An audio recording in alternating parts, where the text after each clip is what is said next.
There are aberrations that aren't fantasies, that are literally part of your daily life. They sit beside you, call themselves family, and use the respect they've earned in the community as a shield for their evil deeds and atrocities. My name is Teresa Oliver, and today, at 75 years old, I've finally found the courage to tell what happened in that wooden house where I grew up. This story has been stuck in my throat for more than 6 decades, like a thorn I could never remove. Before I begin, I want to thank you for listening. If you can, please like this video and subscribe to the channel. It gives me strength to continue telling this story that weighs so heavily. And tell me in the comments where you're watching from. I want to know who the brave souls are joining me on this difficult journey. I was born and raised in rural Virginia, in a small town with one church, a central square, and dirt roads that turned to mud when it rained hard. It was the early 1960s, a time when a child's word meant nothing, and a respected man was one everyone greeted in the square after Sunday service. Our house was a bit removed from town, a simple timber frame structure my father Joseph built with his own hands. He was a carpenter, working from dawn till dusk, building furniture and houses for the landowners in the region. A quiet man of few words, but with a look that said everything. When he looked at me and my siblings, his eyes, though tired from labor, always had a gleam of pride. My mother, Mary, was a seamstress who spent her days bent over that Singer sewing machine she treasured. She made everything from party dresses to work clothes for the farm hands. A strong woman who woke before everyone else and was always the last to bed. Even exhausted, she never failed to tell us stories before we slept. We were a simple family, but we never lacked food. We had a garden in the back that my mother tended lovingly, some chickens that provided fresh eggs, and even a pig that was fattened for Christmas. I was the oldest of 3 siblings. After me came Michael, 2 years younger, and Josephine, who had just turned 6. Our life was peaceful until one afternoon in March 1962, when my mother's father, my maternal grandfather Gerald, arrived at our door. I remember it like it was yesterday. He appeared with a worn leather suitcase in hand, a tattered hat on his head, and that hand-rolled tobacco smell that permeated his clothes. "I've come to stay with you for a while," he said without asking permission, already placing his suitcase in the back room as if he'd already decided that would be his place. My mother turned pale when she saw him on the doorstep. The two hadn't spoken for years, since Grandma passed away. But back then, a daughter didn't question her father, even when she was a grown woman with her own family. That same night, after they thought I was asleep, I heard my mother arguing with my father in their room. The walls of our house were thin, and their voices, though contained, reached me. "He can't stay, Joseph. You know what he's like. He's your father, Mary. He was never a real father. He treated my mother worse than a dog, drank away all the money he earned, and still," her voice broke, "you know what he did when he was drinking. He's old now, Mary. He's sick. Where will he go if not here? I'm afraid for the children, Joseph. Especially for Teresa. She's becoming a young lady." That conversation left me uneasy. What did my mother mean? Why would she be afraid for me?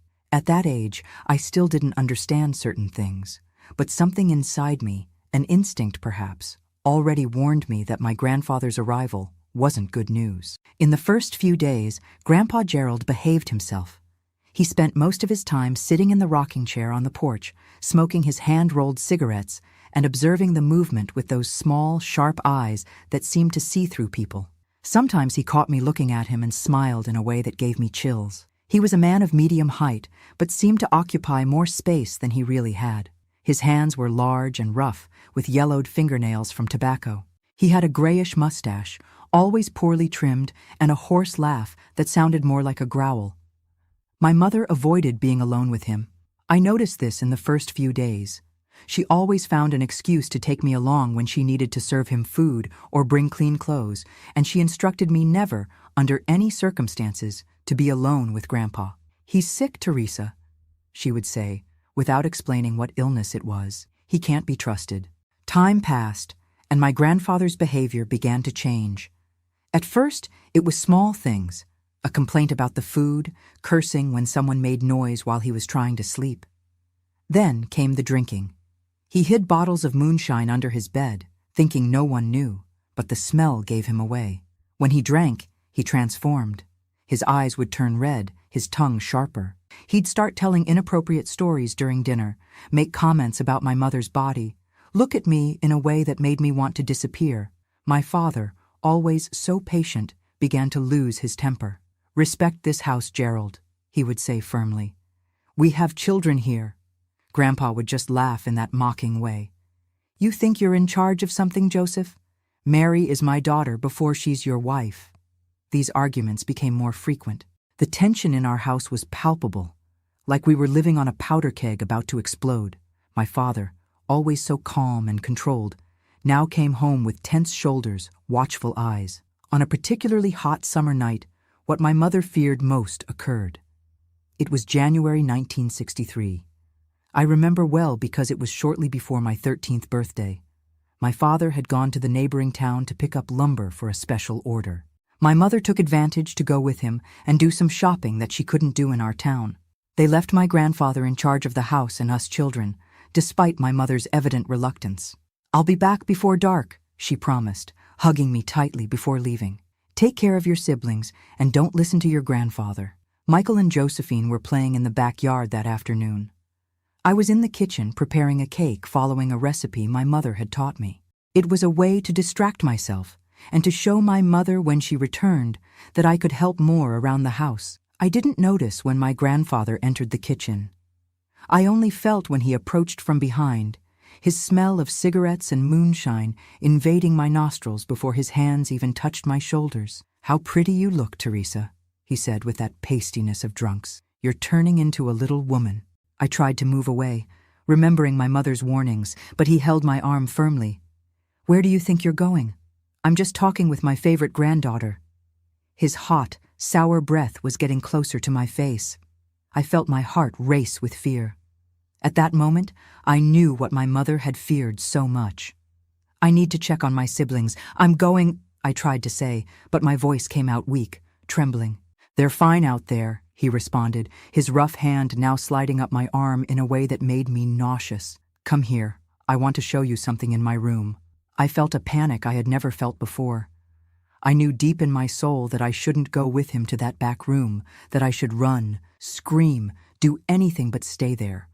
But he was strong, much stronger than me, and he was between me and the kitchen door. And if I screamed, my siblings might come to see what was happening.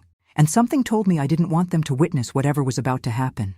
"I need to finish the cake. I'm going," I tried once more, looking for any excuse. "Mother will be angry if it's not ready when she returns." He laughed in that way that chilled my spine. "Your mother and father won't be back until night, girl. We have plenty of time." It was then that I heard the most blessed sound I could have imagined at that moment. Wagon wheels entering our yard. My grandfather heard it too, and loosened his grip on my arm, looking confused at the kitchen window. "They're not supposed to be back now," he muttered, more to himself than to me. I took advantage of that moment of distraction to break free and run to the front door. When I opened it, I saw my father's wagon stopped there, my father getting down with a worried expression on his face. "Dad!" I cried, and couldn't contain the tears that came from a deep place inside me. He looked at me, looked behind me where my grandfather now appeared in the kitchen doorway, and something in his eyes changed. I saw there a contained fury that I had never witnessed before. "What happened, Teresa?" he asked, his voice low and controlled, but with an intensity that left no doubt about what he was thinking. Before I could answer, my grandfather stepped forward, already trying to fix the situation. "Nothing happened, Joseph. The girl is too nervous, just like her mother." It was then that I noticed my mother wasn't in the wagon. "Where's Mom?" I asked, confused. "Your mother stayed in town with Mrs. Margaret. She had some fabrics to choose," my father explained, his eyes never leaving my grandfather. "I forgot a tool and came back to get it." What seemed like a common forgetfulness, today I know was God's hand intervening in my favor. My father, always methodical and careful with his tools, never forgot them. Something made him come back at that exact moment, as if an intuition had alerted him. "Go check on your siblings, Teresa," my father directed me, already walking toward my grandfather. "Your grandfather and I need to talk." I ran to the backyard, my heart still beating erratically. I found Michael and Josephine playing carefree, unaware of what had almost happened in the kitchen.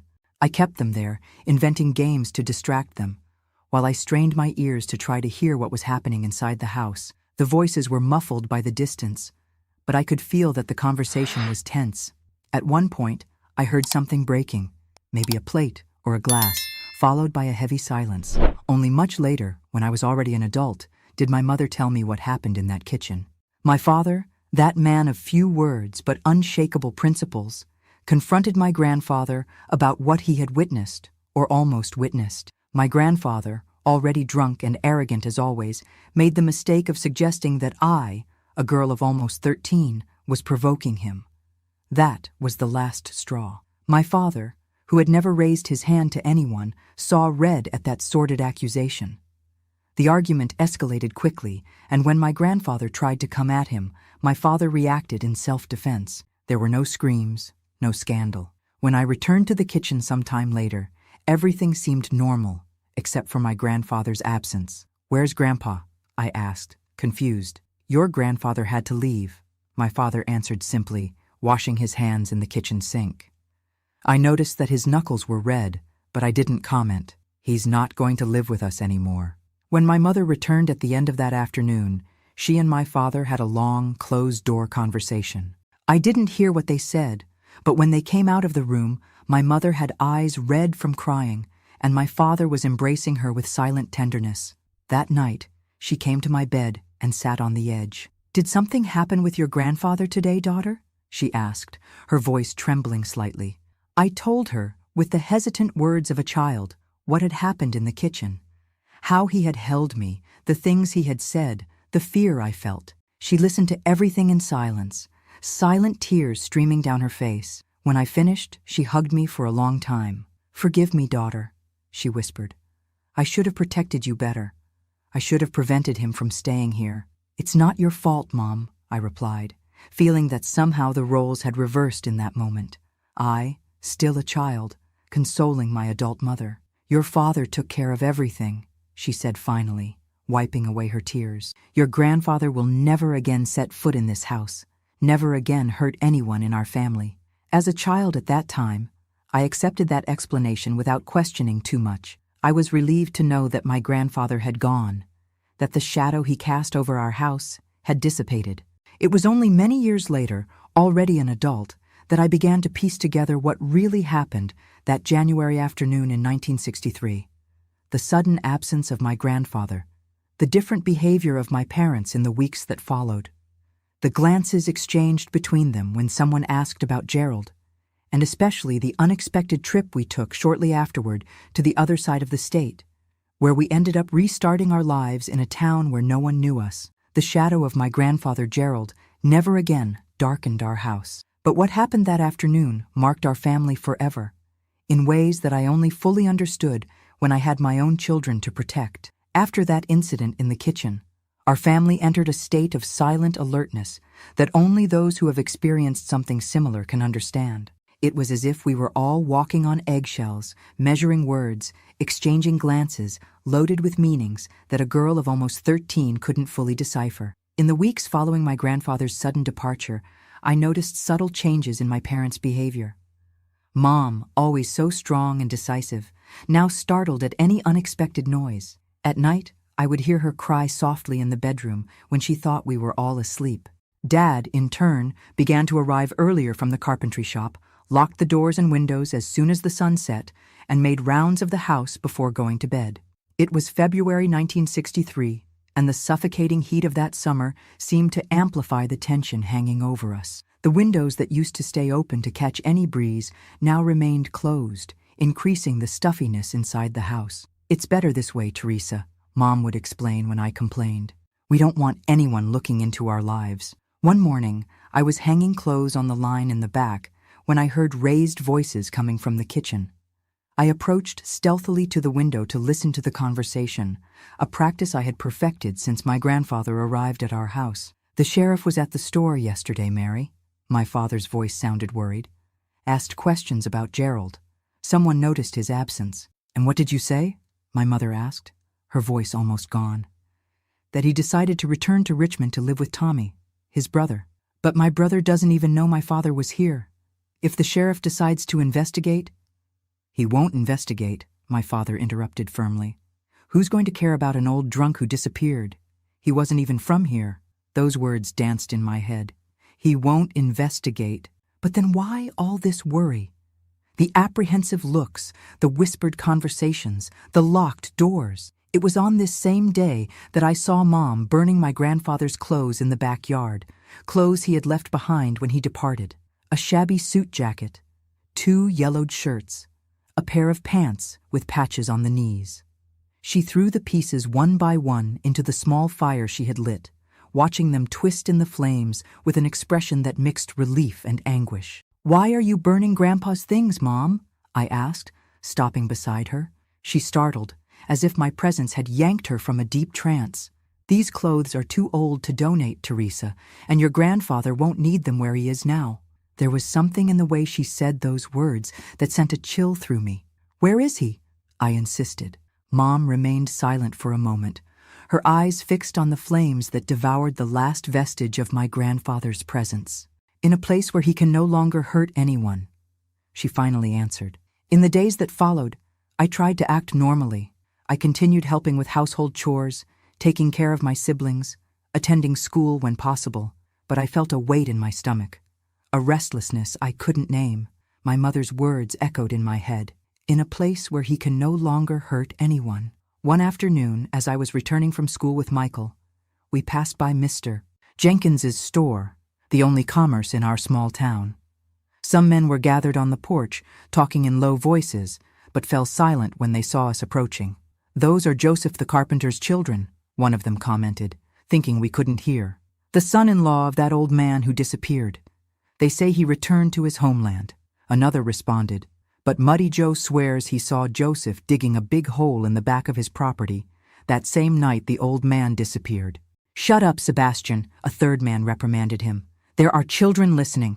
I gripped Michael's hand firmly and quickened my pace, my heart beating so hard it seemed like it would leap out of my chest. Those insinuations, added to my parents' strange behavior, were beginning to form a picture that my young mind was reluctant to accept.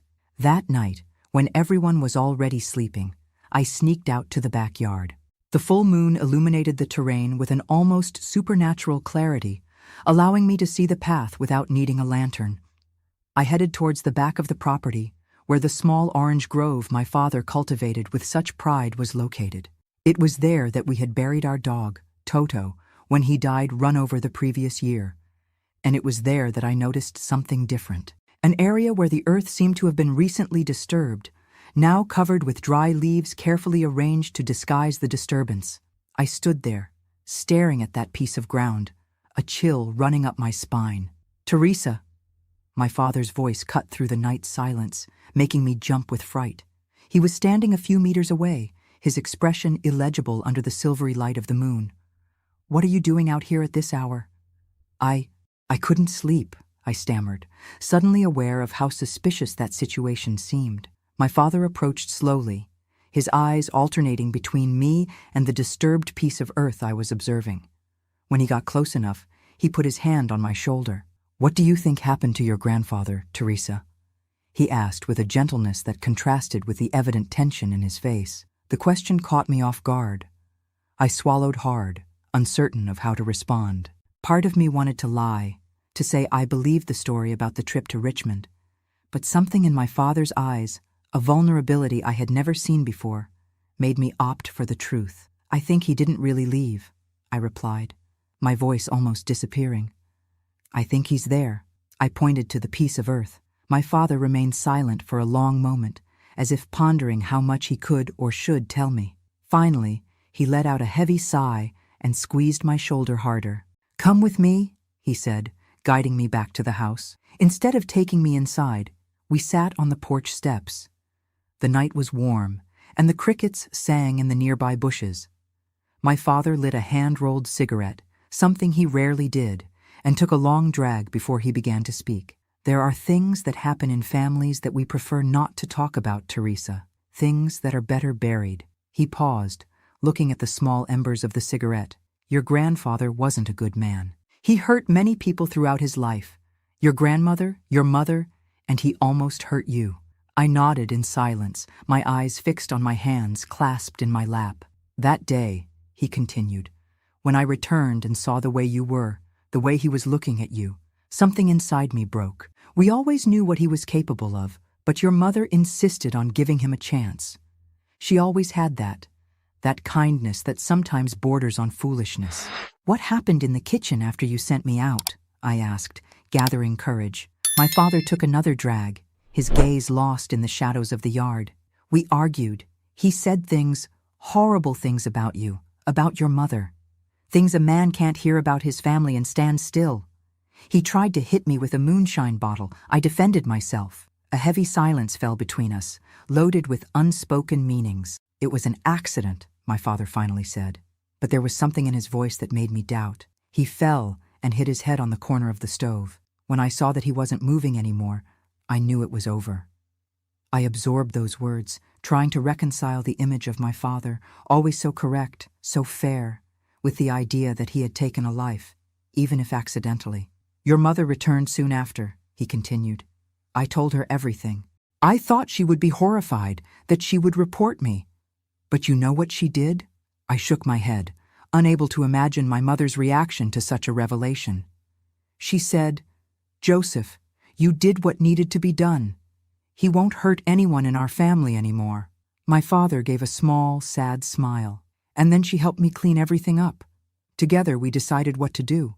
In that moment, I understood that my parents' love for each other and for us children was stronger and more complex than I could ever have imagined. They had done the unthinkable to protect us. No one will believe it was an accident, my mother said, entering the porch. I hadn't realized she was listening to our conversation. He was your father-in-law, Joseph. They'll say you planned this. She sat beside me, putting her arm around my shoulders. The familiar smell of the soap she used brought me a momentary feeling of comfort. We can't let them take you, she continued, looking at my father with a fierce determination in her eyes. The children need their father. I need my husband. Is that why you lied about him going to Richmond? I asked, the pieces of the puzzle finally fitting together. My parents exchanged a quick glance. It was the only way out we saw, daughter, my mother explained. Your father acted to protect us. If the police found out, they wouldn't believe it was self-defense. You know how justice is for simple people like us. I knew. In our community, the law rarely favored people like my parents, workers without money or influence. A man like my father, accused of killing his own father-in-law, would face all the severity of a system that wasn't interested in hearing about mitigating circumstances or self-defense. But now people are talking, I continued. I heard the men at the store today. They're suspicious? The worry returned to my parents' faces, more intense than before. We have to leave here, my father decided after a moment of reflection. Go somewhere where no one knows us, where we can start over. Leave everything behind? The house you built with your own hands? Your carpentry shop? My mother seemed devastated despite her earlier determination. What is a house, Mary, compared to our family? What are tools, furniture, if I lose you? He extended his hand to hold hers. Let's go to Chicago. I have a cousin there who can help us start over. Chicago, the big city we only knew from stories. A place so distant and different from our peaceful reality that it seemed like another country. And the school? The children's friends? My mother was still trying to process such a big change. They'll have new schools, new friends, my father replied. The important thing is that we're together and safe. That night, sitting on the porch steps between my parents, I understood the weight of the secret we now shared. I understood the sacrifice they were willing to make to keep our family together. And for the first time, I glimpsed the complexity of the adult world, where sometimes the choices aren't between right and wrong, but between different forms of wrong, and you choose the one you can live with. What do I tell my siblings? I asked suddenly, aware of the responsibility I had just assumed. For now, nothing, my father replied. When the time comes, we'll explain the move in the best way possible. They're young, they'll adapt more easily. And you, Teresa, my mother added, holding my face between her hands, will have to grow up faster than we'd like. This secret is a heavy burden for a girl your age, but we trust you. That trust weighed more than any responsibility that had ever been placed on my shoulders. But somehow, it also made me feel stronger. My parents needed me as much as I needed them. I won't tell anyone, I promised, my voice firmer than I felt inside. Ever. And so, under the silvery light of the moon and the incessant song of the crickets, our family forged a silent pact, an agreement sealed not with signatures, but with the mutual understanding that from that moment on, we shared much more than a name or a roof. We shared a secret that would bind us together forever. 2 weeks later, with only what we could carry in 2 large suitcases and some boxes, we left for Chicago. We left behind not only a house and material possessions, but also the body of a man who, even in death, continued to cast a shadow over our lives. A man whose name we would rarely pronounce in the years to come, but whose ghostly presence would never completely abandon us. The journey to Chicago on that old, noisy bus marked the end of one chapter of our lives and the beginning of another. One in which we would learn to live not only with absence, but also with the weight of a secret that, at the time, seemed too big to fit within the limits of my understanding as a girl. Chicago received us with its intimidating immensity in March 1963. For a rural family, the Windy City seemed like a completely different world. The skyscrapers that scratched the sky, the incessant noise, the crowd of hurried strangers in the streets. Our arrival coincided with a period of great transformations in America. The country was breathing the last gasps of a movement toward equality that, although we didn't know it at the time, would be marked by the assassination of a president later that year. My father's cousin, Anthony, welcomed us into his home in the back of the Yards neighborhood, where many migrants like us sought opportunities. It was a simple house, squeezed between identical ones on a narrow street, but for us, it represented a new beginning. "You can stay as long as you need," Anthony said, helping my father unload our few suitcases. "I know how hard it is to start from scratch," and it was. Despite his skill as a carpenter, my father faced difficulties finding work. The city demanded specializations he didn't have, references he couldn't provide, documents that would explain the past we were trying to leave behind. "Your work record is clean, Joseph," commented a potential employer. "But there's no record at all. How has a man your age never worked formally? In the countryside, signed contracts and work permits were rarities. Businesses were closed with a handshake. Payments were made in cash, without receipts or proof. This informality that worked in the countryside became an obstacle in the city. After weeks of closed doors, my father finally got a job as a helper in a furniture workshop in Bridgeport. The salary was less than he deserved, but he accepted without hesitation. "It's enough to start," he told my mother. "The important thing is to have honest work." The word honest weighed in his speech. Since the incident with my grandfather, I noticed how my father seemed to carry an almost painful need to prove his integrity to the world, to us, and especially to himself. My mother also found work sewing for a small clothing shop. She left early and returned late, her fingers marked by pinpricks, her eyes tired from straining under weak lights. Despite the exhaustion, she always found energy to care for us and the house. I, at 13, took on even more responsibilities. Enrolled in a local public school, I divided my time between studies and caring for my siblings. Michael, then 11, adapted quickly to the new life. Josephine, only 7, would sometimes wake up crying, asking when we would return home. "This is our home now, dear," I would explain, hugging her until she fell back asleep. What I didn't say was that we would never return, that this move wasn't temporary, that we were fleeing not just from a place but from a past that would haunt us forever. Our first months in Chicago were of adjustments and difficulties. Money was tight. Homesickness for the countryside squeezed our chests. The fear of being discovered hung in the air like a storm cloud. But there were also small joys, moments of hope. A Sunday in Grant Park, a movie at the street cinema, the first time my father received a compliment from the furniture shop owner. It was in August of that year, when we were getting used to the new life, that the past caught up with us. It was a Saturday afternoon. I was washing clothes in the shared yard with other families when Anthony appeared with a worried expression. "Where is your father, Teresa?" he asked, his voice low so the neighbors wouldn't hear. "At the market with Mom," I replied, noticing his nervousness. "What happened?" He looked around, making sure we were alone. "There's a man asking about you all down at the Greek store. A guy in a suit who's not from here. Says he's a Chicago detective, but I have my doubts. My heart raced. The possibility that they had found us, that the secret we guarded so carefully had been discovered, left me paralyzed with fear. What did he want to know? I stammered. Questions about the family that recently came from the countryside. Wanted to know where you live, what your father does, how long you've been here. Anthony scratched his chin thoughtfully. I didn't like the look of him, Teresa. Said I didn't know any new family in the neighborhood. I immediately abandoned the laundry and ran to the room I shared with Josephine.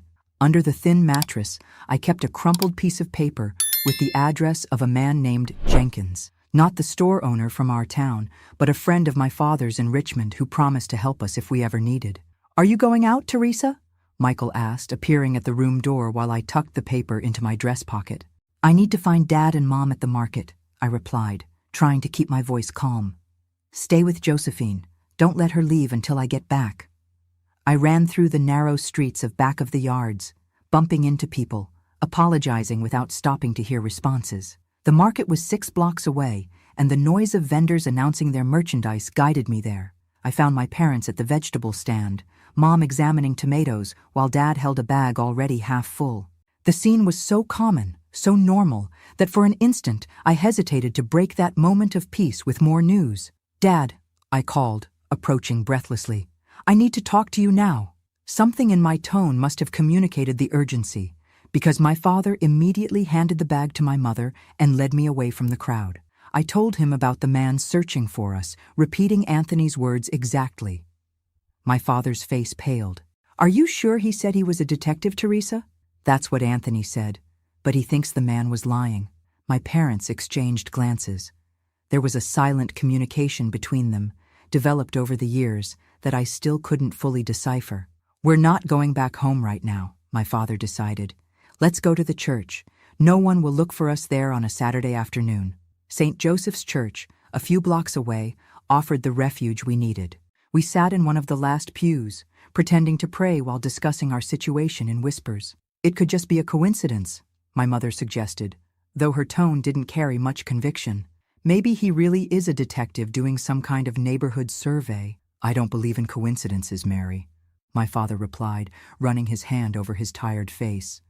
If they discovered something about what happened, they won't stop until they find us. What are we going to do then? I asked, fear growing inside me. My father remained silent for a long moment, his eyes fixed on the altar where the image of Christ seemed to observe our dilemma with compassion. We have 2 options, he finally said. Run again, further this time, or face whatever comes. Run where, Joseph? My mother questioned. We're already far from everything we knew. How much further would we have to go, and with what money? She was right. Our financial situation was still precarious. We could barely pay the rent for the small room in Anthony's house. The idea of a new move, of starting over from zero once more, seemed impossible. Then we face it, my father concluded, a somber determination in his voice. If they come for me, you'll say you knew nothing, that you believed the story about the trip to Richmond, that you never suspected. No! I exclaimed louder than intended, attracting disapproving looks from a lady praying a few pews ahead. I won't lie like that, I continued in a lower voice. Teresa, my father held my hands between his. If necessary, that's exactly what you'll do. For your mother, for your siblings, a family without a father is already difficult. Without a father, and with the mother imprisoned as an accomplice, would be unbearable. The tears I was trying to contain finally rolled down my face. But you didn't do anything wrong, Dad. It was defense. He wanted to hurt me. Justice doesn't always see things as they really are, daughter, my father replied with a sad smile.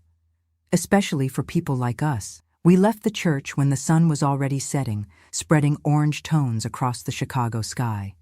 We walked not to Anthony's house, but to a small hotel near Union Station, where my father paid for a room using almost all the money we had saved. We'll stay here tonight, he explained. Tomorrow, if there's no danger, we'll return. If there is, he didn't complete the sentence, but we all knew what it meant. If there was danger, my mother, my siblings, and I would leave, perhaps to Richmond to look for that Jenkins, while my father would stay and face the consequences of what he had done. The room was small, with a double bed where my parents would sleep and a mattress on the floor for us children. Michael and Josephine, confused by the sudden change of plans, fell asleep quickly, exhausted from the day's emotions. I, however, remained awake, pretending to sleep while watching my parents talking in whispers by the window. "If they take me, Mary, don't tell the children the truth," my father was pleading. "Say I went away on business, that I'll be back soon. When they're older, perhaps." "Don't talk like that, Joseph," my mother interrupted him, her voice breaking. "No one is going to take you anywhere. What you did for us, to protect your family. You have no guilt in this." "But I do, Mary," my father responded, so low I could barely hear. "I do have guilt." Those words hit me like a punch to the stomach. I held my breath, trying not to make any movement that would reveal I was awake. "What do you mean?" my mother asked, the same confusion I felt evident in her voice. When I came back that day and saw how he was with Teresa, something inside me broke. We argued, yes. He tried to hit me with the bottle, that's true, but when he fell, when I saw him on the floor, still breathing, my father paused, and even in the dimness of the room, I could see how his shoulders trembled. "I could have called for help, Mary. Could have taken him to the hospital in St. Lucia, but I didn't. I stood watching him bleed out, thinking of everything he had done to you in your childhood, everything he almost did to our daughter, and I did nothing." A heavy silence followed that confession. My mind was trying to process what I had just heard. My father, the most honest and upright man I knew, admitting that he had let my grandfather die when he could have saved him. It wasn't direct murder, but neither was it the accident he had described. "I forgave my father for everything he did to me, Joseph," my mother finally responded.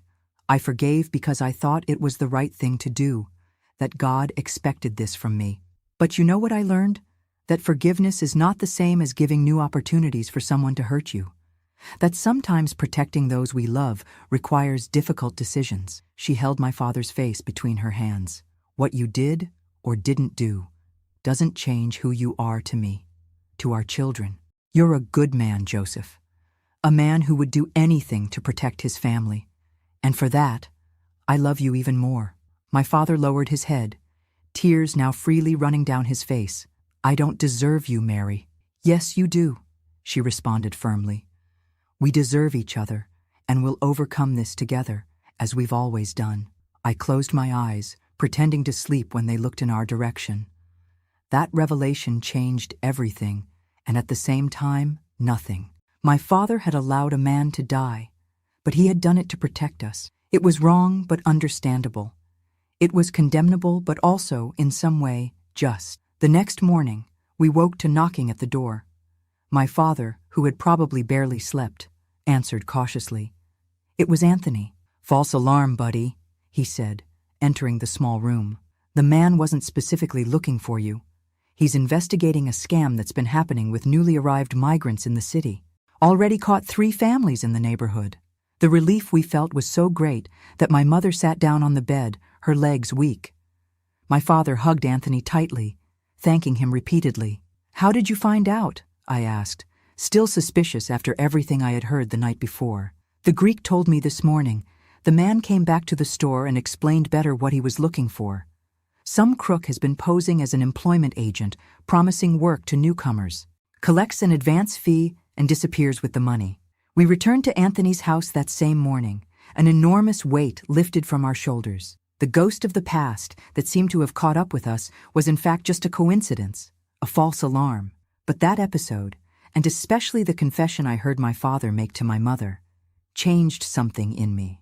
I understood that the revenge my father had taken against my grandfather, not an act of direct violence, but a calculated omission, had brought a form of justice that the legal system probably would never provide. And I realized that even carrying the weight of that decision, he managed to move forward, to be a good father, a good husband, an honest man in all other aspects of his life. In the days that followed, I noticed my father watching me closely, as if trying to decipher if I had heard that conversation. I never mentioned the matter, neither at that moment nor in the years that followed. It was one more secret to keep, one more burden to share in silence. Our life in Chicago slowly established a new normal.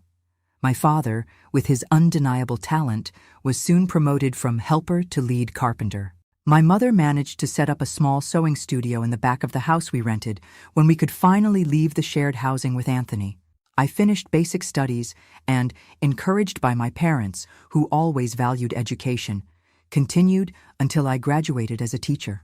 Michael followed in my father's footsteps, learning the carpentry trade. Josephine, the youngest who suffered so much with the move, became a strong and determined young woman, studying nursing when that was still considered daring for a young woman from a family like ours. The shadow of what happened in that distant kitchen on a summer afternoon in 1963 never completely abandoned us. It was present in the occasional nightmares that still visited me, in the way my father startled when someone unexpectedly knocked on the door, in my mother's refusal to talk about her childhood. But we learned to live with that shadow, to integrate it into our story without allowing it to define us. The revenge my father took, if we can call what happened that, brought a tortuous form of justice. Not the clean and impartial justice of the courts, but that which sometimes emerges from the darkest corners of human experience. And although I could never fully approve of what he did, I understood why he did it. And more importantly, I understood that even good people can make terrible decisions when cornered, when those they love are in danger. This painful and complex understanding would be fundamental to what would happen next in our lives, when the silence we had kept for years finally began to show its cracks. The years passed like pages turned by the wind.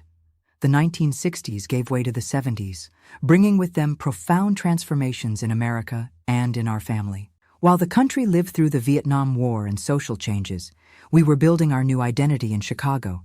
Removed from the past we left buried in that small town in Virginia. In 1973, 10 years after our arrival in the city, I was already a young teacher of 23, giving classes in elementary school in a public school in back of the yards. My days were filled with lessons in English and math, notebooks to correct, and the smiles of the children who called me Miss Teresa with an admiration that warmed my heart. Our family had prospered modestly. My father, with his exceptional skill in carpentry, managed to open his own small workshop where he worked with Michael, my brother, who was then 21. My mother maintained her sewing studio, now with 2 assistants. And Josephine, at 17, was studying nursing at a technical school, determined to follow a profession that would allow her to help others. Apparently, we had left behind the traumatic event that forced us to flee. We rarely talked about my grandfather or about what happened that summer afternoon in our old house. It was a tacit agreement among us. Move forward, look to the future, don't stir up wounds that seemed healed. But silence has its own weight. With time, it transforms into something tangible that occupies space, that infiltrates everyday conversations, that creates invisible barriers. And it was this silence that began to show its cracks on a Sunday afternoon in July 1973.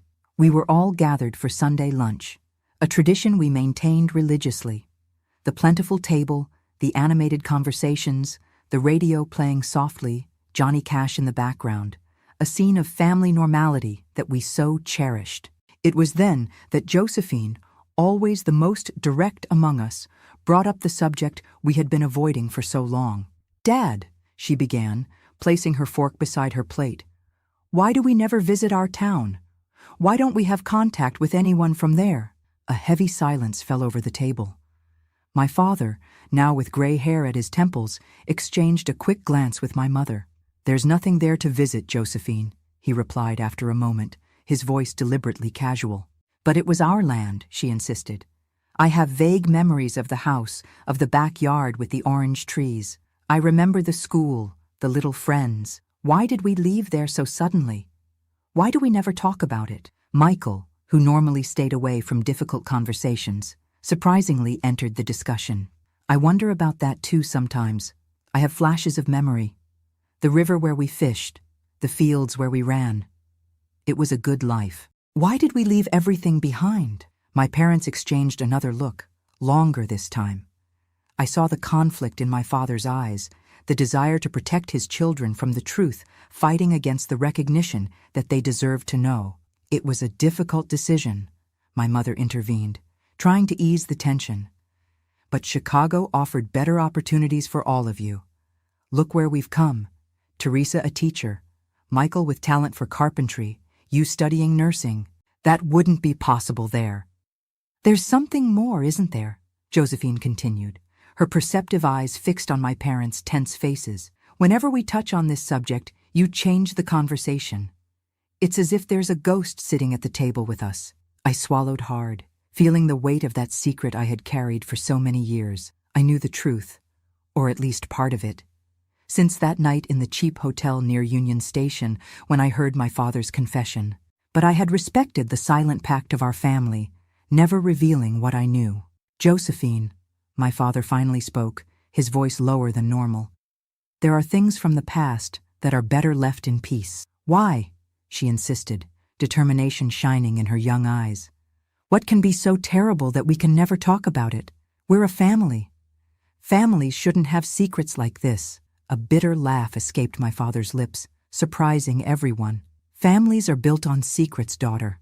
On the things we choose not to see, not to say, not to remember. It's what keeps us together sometimes. That's not healthy, Dad. Michael intervened with a maturity that surprised me. Whatever happened, we've been carrying this weight together for years, even without knowing exactly what it is. Maybe it's time to bring it to light. My father looked at each of us slowly, as if memorizing our faces. Then, after a long sigh, he gestured for my mother to pour more wine, the cheap wine we bought for special occasions. You're right, he finally admitted. You're adults, or almost. You deserve to know. Joseph, my mother warned, fear evident in her voice. Are you sure? He nodded gravely. Mary, we can't run from this forever. The past is always catching up to us, no matter how fast we run. And so, that Sunday afternoon, sitting at the lunch table with the remains of pot roast still on our plates, my father began to tell the story that I partially knew. He spoke about my grandfather Gerald, describing him as a difficult man, an alcoholic who had mistreated my grandmother and my mother for years. He told how, after becoming a widower and falling ill, my grandfather came to live with us against my father's initial wishes. He described how he behaved, how he drank in secret, how he made inappropriate comments. Your mother insisted we should welcome him, my father explained, his gaze fixed on the wine glass. She always had a heart bigger than resentment. My mother, sitting beside him, held his hand on the table while silent tears streamed down her face. It was the first time I saw her cry openly about this subject. What happened next, Dad? Michael encouraged, when my father made a long pause. Your grandfather? He hesitated, looking quickly at me. He wasn't a trustworthy man around women, especially young ones. I felt a tightness in my chest. It was different hearing this story being told aloud like this to people who didn't know. I realized that despite all these years, the memory of that day still had the power to affect me deeply. He tried to harm your sister, my father continued, his voice choking. Teresa was just a girl. Josephine gasped, bringing her hand to her mouth, her eyes wide looking for mine. Michael paled, his fists involuntarily closing on the table. Fortunately, I came home early that day, my father proceeded. I had forgotten a tool. Or maybe I hadn't forgotten anything. Maybe something, some instinct, made me return. What did you do, Dad? Michael asked, his voice low and tense. My father took a sip of wine before answering. We argued. It was violent. He was drunk. He tried to hit me with a bottle. In the confusion, he fell and hit his head on the corner of the wood stove. My mother sobbed softly, and my father squeezed her hand harder. Did he die? Josephine asked directly, her nurse's eyes already assessing the severity of such an injury. Yes, my father responded simply. It was instantaneous. It was a lie. I knew that, but I understood why he told it. Some truths are too heavy to be shared completely, even with those we love. It was an accident, my mother added quickly. Your father was just defending me, defending our family. Then why didn't you tell the police? Michael questioned, confusion evident on his face. If it was self-defense? My father gave a dry laugh, without humor. Self-defense for people like us? A country bumpkin without education, without money for a lawyer, against whose word? Who would believe that the drunk old man was at fault? Who would care about what he tried to do? It was the sad reality of justice in America at that time, and perhaps still today. The law wasn't equal for all. For simple people like us, A courtroom could easily be more an arena of injustice than of redemption. "And what did you do then?" Josephine asked, her voice now softer, understanding. My mother answered this time. "We did what needed to be done. We protected our family. We told everyone that my father had decided to return to Richmond, to my brother's house." "And the body?" Michael asked hesitantly. "We buried it in the back of the property, in the orange grove," my father admitted, his eyes fixed on the tablecloth. "We did what we thought was necessary to keep the family together and safe." A heavy silence fell over the table. The radio continued playing softly, a cheerful song that cruelly contrasted with the gravity of the moment. Outside, life went on. Children playing in the street, neighbors talking, the city pulsing around our small island of painful revelations. "That's why we left there," Josephine concluded, not as a question, but as a statement. "We were running away. We were starting over," my mother gently corrected. "There's a difference." We all remained silent for a long moment, each processing in our own way that revelation. It was as if a fundamental piece of the puzzle of our family history finally fit in, making visible an image we had previously only intuited. "Teresa," Michael turned to me, frowning. "Did you know all this?" All attention turned to me. I felt the weight of those curious, confused, perhaps even accusatory looks. For so many years, I had carried that secret, being the silent accomplice of my parents. "Yes," I finally admitted. "I knew. Not everything, not immediately, but I pieced it together over time." "And you never told us?" Josephine's voice carried a tone of hurt. "It wasn't my story to tell," I replied, searching for the right words. "And you were so young. Mom and Dad wanted to protect you from this burden." "How was it?" Michael suddenly asked, his eyes meeting mine with intensity. "How was it that day when he tried?" I felt a knot forming in my throat. I had never told this part in detail, not even to my parents. It was a memory I kept locked away, wrapped in layers of protective silence. It was frightening," I began, finding the words difficult to form. "He came into the kitchen when I was alone. He had been drinking, said things a girl shouldn't hear, tried to take me to his room." My voice failed, and I felt my mother's hand cover mine on the table, giving me strength to continue. "When Dad arrived, it was like an angel had appeared. I never felt so much relief in my life." "I'm sorry, Teresa," Josephine said, tears now flowing freely down her young face. "I'm sorry you went through this alone all these years."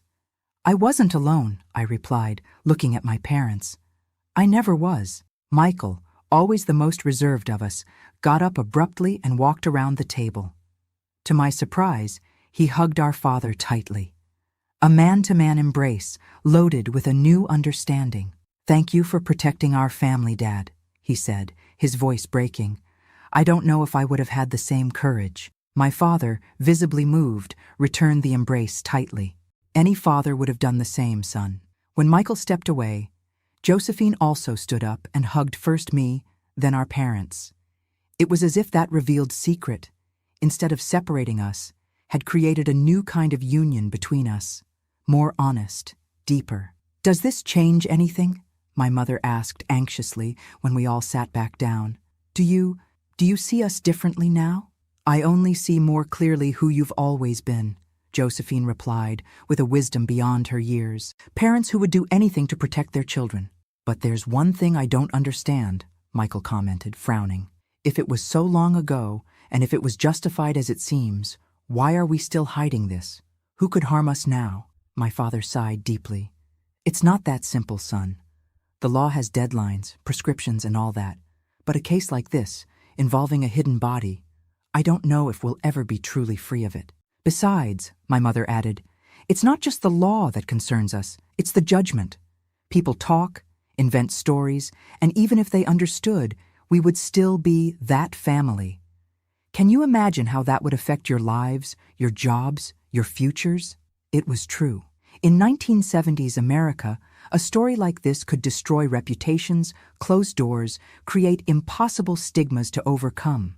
The price of silence was high, but that of public revelation could be devastating. "So, we continue to keep this secret?" Josephine asked, sounding a little disappointed. "We keep it among us," my father corrected. "It's no longer a burden that your mother, your sister, and I carry alone." Now it's ours, the family's.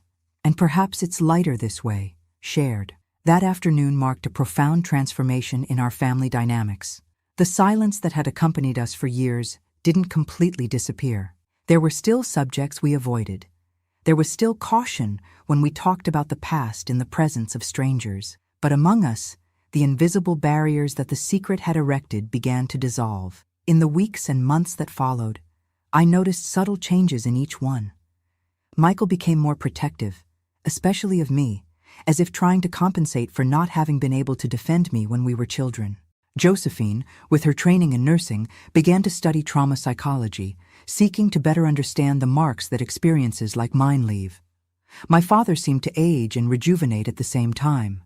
The weight of the secret had left permanent marks, but sharing it brought visible relief. My mother, who always carried the guilt for bringing her father into our house, finally seemed to forgive herself. As for me, I realized that despite having known the truth for years, I had never really processed what happened. Telling my part of the story aloud, being heard and believed by my entire family, had a healing power I hadn't expected. One night, a few weeks after that revealing Sunday conversation, I found my father alone on the porch of our house, smoking a cigarette, a habit he only maintained in moments of special reflection. "Can I sit with you, Dad?" I asked, approaching. He smiled, that gentle smile he always reserved for his children. "Of course, Teresa. Always." I sat in the chair beside him, observing the quiet street of back of the yards, the lights of neighboring houses, the night sky dotted with stars that were barely visible through the pollution of the big city. "Do you regret it?" I asked, after a long, comfortable silence. "Telling the truth to Michael and Josephine?" My father considered the question, taking a long drag before responding. "No," he said finally. "I think it was time. They grew up carrying a nameless ghost, feeling its presence without being able to confront it. Now at least they know what we're fighting against. And what you did." I hesitated, uncertain if I should address the subject we never discussed openly. "At the stove that day. Does it still weigh on you?" He looked at me, surprise and understanding mixed in his gaze. It was the first time I had given indications of knowing more than I should. "You heard," he stated, not as an accusation, but as an acknowledgement. "That night at the hotel, when we thought someone was looking for us, I confirmed. You were talking. You thought I was asleep." My father sighed deeply, putting out the cigarette in the small metal ashtray. "Always too observant for your own good, since you were small." We remained silent for a moment, the weight of that revelation hanging between us. "It weighs," he finally answered my question. "Every day. Not for him, I never felt guilt for him, but for myself, for what that decision did to me, for the mark it left on my soul." "Do you think God forgives you?" The question came out before I could think better. In our family, religion had always been more a matter of tradition than deep faith. But at that moment, it seemed important. "I don't know if it's forgiveness I need," my father responded thoughtfully. "I think it's more understanding.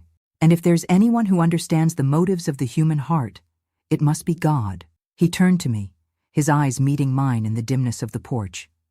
"And you, Teresa? Do you forgive me for not arriving earlier? For dragging you away from everything you knew? For all these years of secrets?" I felt unexpected tears forming in my eyes. "There's nothing to forgive, Dad. You saved me that day, saved all of us." And there, under the starry sky of Chicago, on a simple porch of a house in back of the yards, I felt that a cycle was closing. The silence we had kept for years had finally found voice, not in public confessions or legal judgments, but in the sacred intimacy of a family that chose to face its past together. The ghost of my grandfather, who for so long had haunted our dinner table, was beginning to lose its strength. It wouldn't completely disappear. Some shadows are permanent. But now it was just that, a shadow, no longer a palpable presence controlling our lives.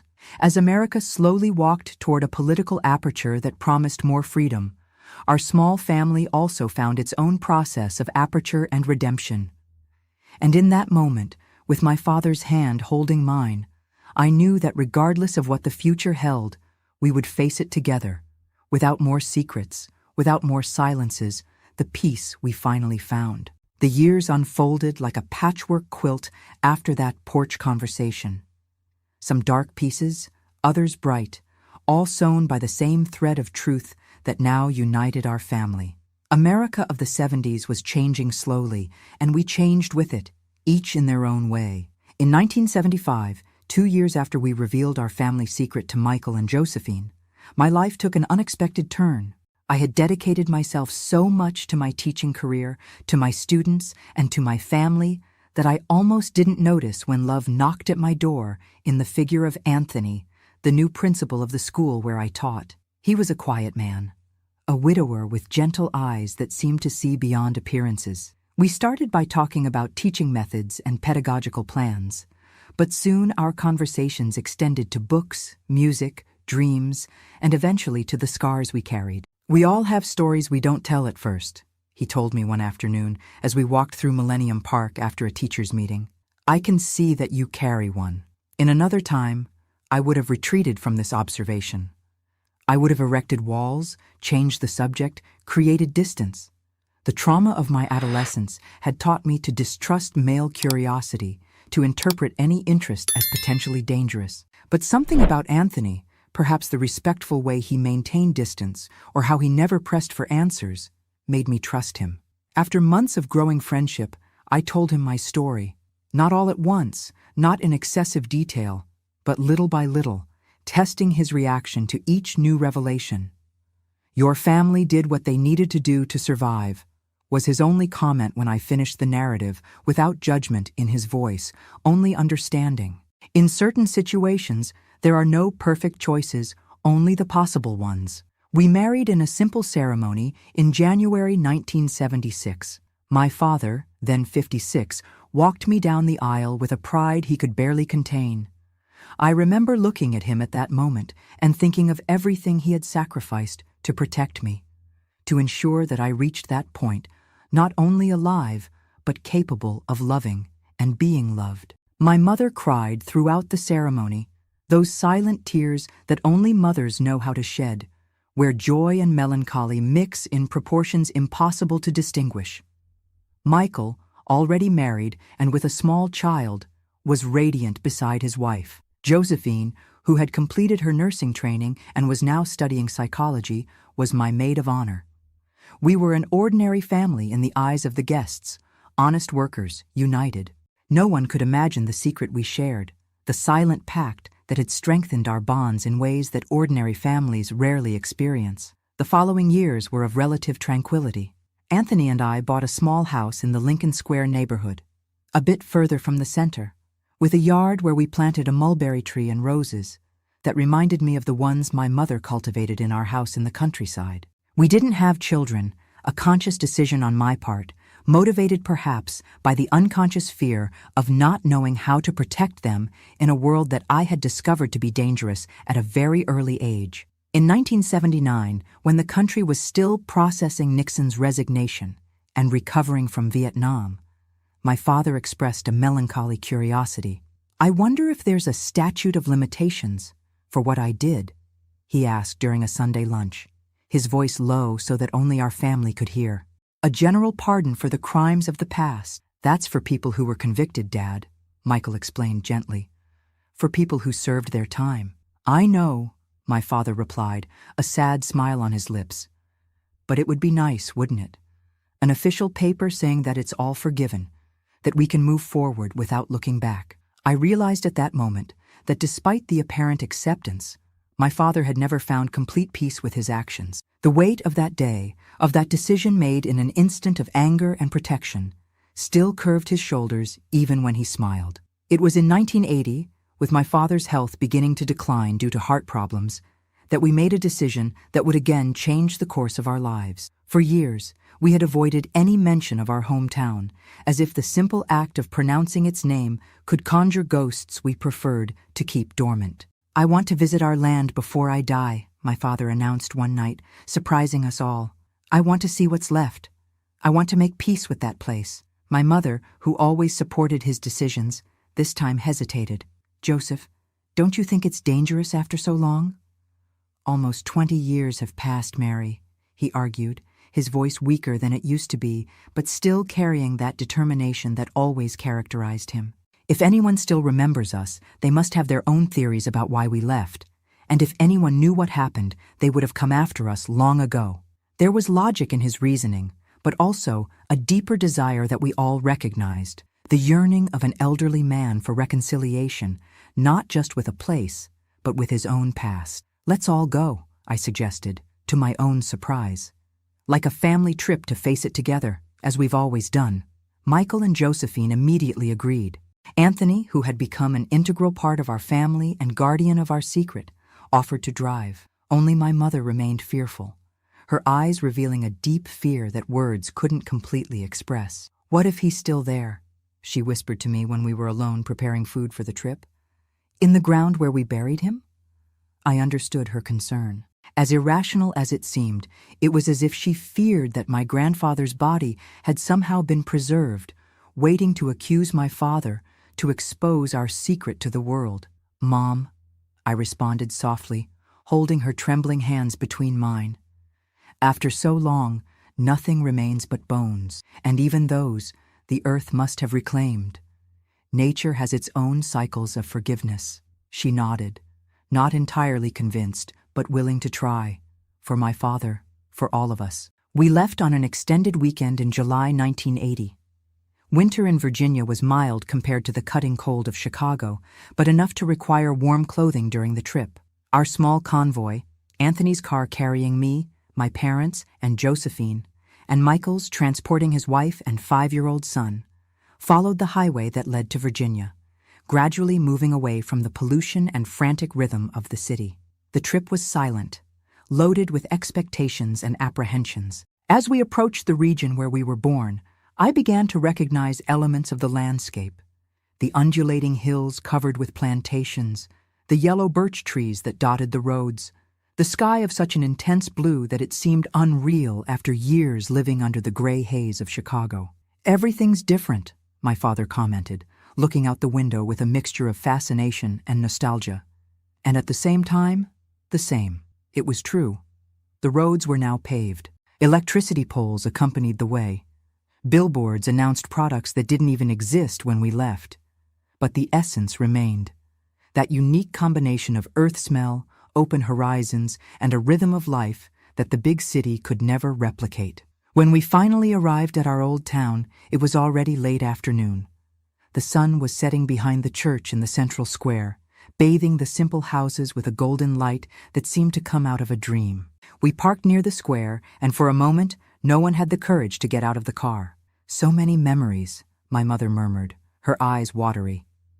It was Matthew, Michael's small son, who broke the spell. "Grandpa, is this where you and Grandma were born?" he asked, with the innocence characteristic of children. "Can I see where your house was?" My father smiled, a new determination appearing in his gaze. "Of course you can, my little one. Let's all see." Our old house was about a mile from town, on a dirt road that now seemed much shorter than in my childhood memory. When we saw it, we all fell silent. The simple brick construction was still there, now painted a faded yellow instead of the blue we knew. The yard where we played had been fenced in, and the orange trees, including the one under which my grandfather had been buried, had been replaced by a small garden. "Someone lives here?" Michael stated the obvious, noticing clothes hanging on the line and a child's bicycle leaning against the porch. "We can't just invade the property," Josephine observed, always the most cautious of us. We were about to discuss what to do when the front door opened and a middle-aged woman appeared, wiping her hands on her apron. She observed us with the natural suspicion of someone who sees strangers, stopped in front of her house. "Can I help you with something?" she asked, keeping her distance. My father stepped forward, taking off his hat as a sign of respect. "Good afternoon, ma'am. Sorry to bother you. My name is Joseph Oliver. This was our house many years ago, before we moved to Chicago. We're just revisiting some memories." The woman's expression immediately changed from wariness to surprise, and then to something like recognition. "Oliver, the carpenter?" she asked, approaching the gate. "My husband bought this property in 64 or 65. Talked a lot about you all, said you left suddenly that no one understood why." My heart accelerated. This was the moment we feared. Questions for which we had no acceptable answers. "A job opportunity in Chicago," my mother intervened smoothly. Difficult decisions, but necessary. The woman nodded, apparently accepting that explanation. My husband got the house and part of the furniture, said they were the best he'd ever seen, made by blessed hands. My father smiled genuinely, touched by the compliment. I remember your husband, honest man, paid a fair price for the property. It was a white lie. There was never a formal sale. We simply abandoned everything in our flight, but a necessary one to keep the conversation on safe ground. Would you like to come in, see how it is now? The woman offered, to our surprise. My parents exchanged glances. A silent communication that I perfectly understood after all these years. It would be an honor, my father replied for all of us. The house had been modified inside. Walls torn down, rooms reorganized, modernizations that reflected the passage of time, but I could still feel the echoes of our life there. The place where the wood stove had been, now replaced by a gas one. The room I shared with Josephine, transformed into a sewing room. The porch where my father used to sit on summer nights watching the stars. I was drawn to the back of the property, to the location where the orange grove used to be. As I had told my mother, nothing remained there that could tell our story. The terrain had been completely transformed, the past literally buried under beds of lettuce, carrots, and tomatoes. Looking for something? Anthony asked, joining me in the yard. Just confirming that some things are better when left behind, I replied, squeezing his hand in mine. We stayed about an hour, talking with the new owner, hearing about the changes in town, telling edited versions of our life in Chicago. When we left, there was a lightness in my father that I hadn't seen in years, as if a part of the burden he carried had finally been deposited in the place to which it belonged. On the way back to town, we decided to stop at the small local cemetery. My father wanted to visit the grave of his parents, my paternal grandparents, who died even before I was born. As we walked among the simple headstones, I noticed how he seemed at peace, as if he were completing a necessary cycle. When we returned to our small hotel in town, we all sat on the porch for afternoon coffee. My father, looking younger than in the previous weeks, looked at each of us before speaking. "Thank you for accompanying me on this journey," he said, his voice choked with emotion. For many years, I thought I could never again set foot on this land without feeling the weight of what happened. But today, seeing all of you here, I realize that we did the right thing. Not just on that day, but on all the days that followed, keeping our family together, protecting each other, building an honest life despite everything.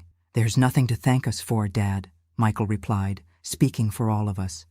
"We are who we are because of the choices you and Mom made, including the difficult ones." Josephine, always the most emotional, had tears in her eyes.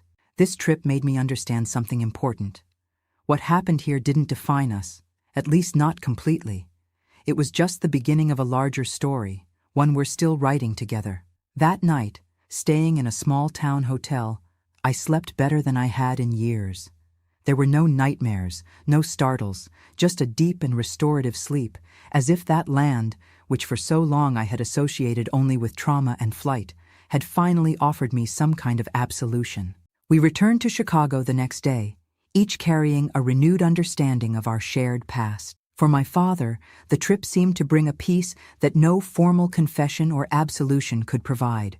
In the months that followed, I noticed how he seemed lighter, more present, as if he had finally allowed himself to live fully in the present without the constant looking back. When he passed away peacefully in his bed in March 1983, at 63, there was a serene expression on his face that comforted me deeply. He departed reconciled with his past, with his choices, with the life he had built from the ashes of a tragedy. At the funeral, as I watched the coffin descend into the earth, I thought about the many layers of our family history, about how one act of violence almost destroyed a girl, and how another act of violence, terrible but necessary, ended up saving her. About how secrets can be both prisons and protections, about how forgiveness of oneself, of others, of life, is perhaps the most important work we do as humans. My mother survived my father by almost a decade, keeping herself active and present in the lives of the grandchildren she loved so much. When she departed in 1992, it was as if a final chapter had been closed. She was the last person who had been present in that kitchen on that fateful day that altered the course of our lives. Today, at 75, I am the final guardian of this story. Michael left us 5 years ago, victim of the same heart problem that took our father. Josephine lives in Virginia, dedicated to her patients and to volunteer work with women victims of violence, a direct legacy of our own family experience. I finally decided to share our story, not to shock or scandalize, but because I believe there are important lessons in it about protection, about family, about how the choices we make in moments of crisis can echo through generations. If you've come this far on this journey with me, I want to thank you from the bottom of my heart. It's not easy to revisit these memories, but I feel it's necessary. If this story touched you in some way, I ask that you like this video and subscribe to the channel. Each new subscriber gives me strength to continue sharing these real-life stories that often remain hidden behind smiles in yellowed photographs. The past cannot be changed, but it can be understood, accepted, and eventually forgiven. That's what my father learned on that last visit to our hometown.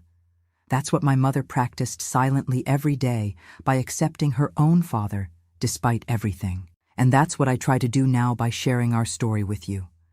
Because in the end, I believe that the peace we finally found didn't come from forgetting or denial, but from the courage to look the past straight in the eye, to accept its shadows and its lights, and to consciously choose to move forward, transformed, but not defined by what we left behind.